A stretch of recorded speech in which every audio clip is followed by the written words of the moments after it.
Good day, and thank you for watching. When parents separate, one of the most common phrases you hear is co parenting. And in many situations, co parenting can work well. But what happens when communication constantly breaks down? What happens when every conversation turns into conflict? That's where another concept may become important: parallel parenting. Let's start with the basics. Parallel parenting is a structured approach used in high conflict custody situations. Instead of frequent communication and joint decision making, parents minimize direct interaction while still following court orders and parenting responsibilities.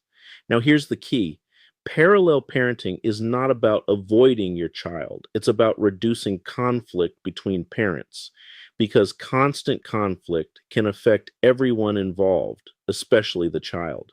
Now, here's where many people make a mistake. They believe that if communication is difficult, they must continue forcing the same interactions over and over again. But repeated conflict can escalate tensions and create instability. Now, let's talk about how parallel parenting works. Communication is often limited to important issues involving the child. Messages are usually kept brief, factual, and focused. Schedules are structured carefully. Exchanges may occur in neutral locations, and boundaries become very important. Now, let's discuss another key issue: documentation.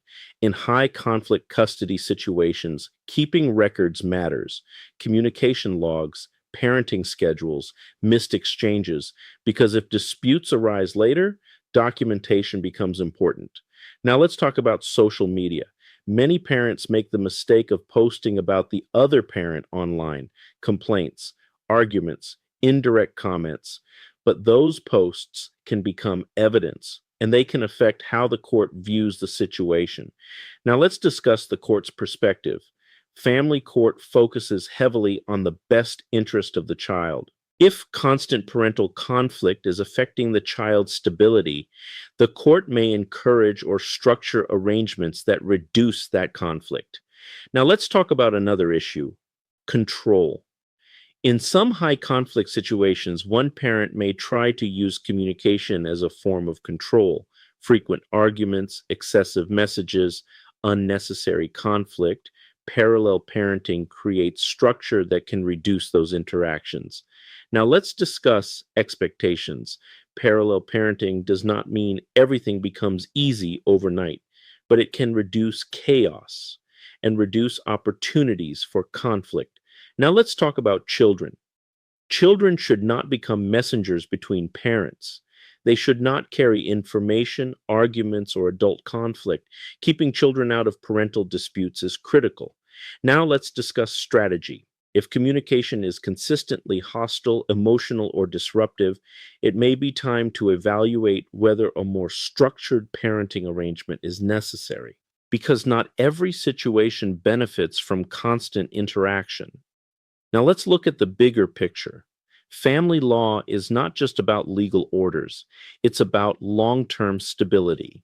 And sometimes reducing conflict is one of the most important steps you can take.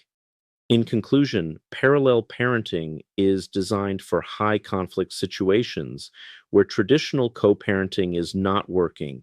It creates structure, boundaries, and reduced conflict. And in many situations, that structure can benefit both the parents and the child. Call us at 888 888 6582. I'm Vince Davis, and we are all in this together.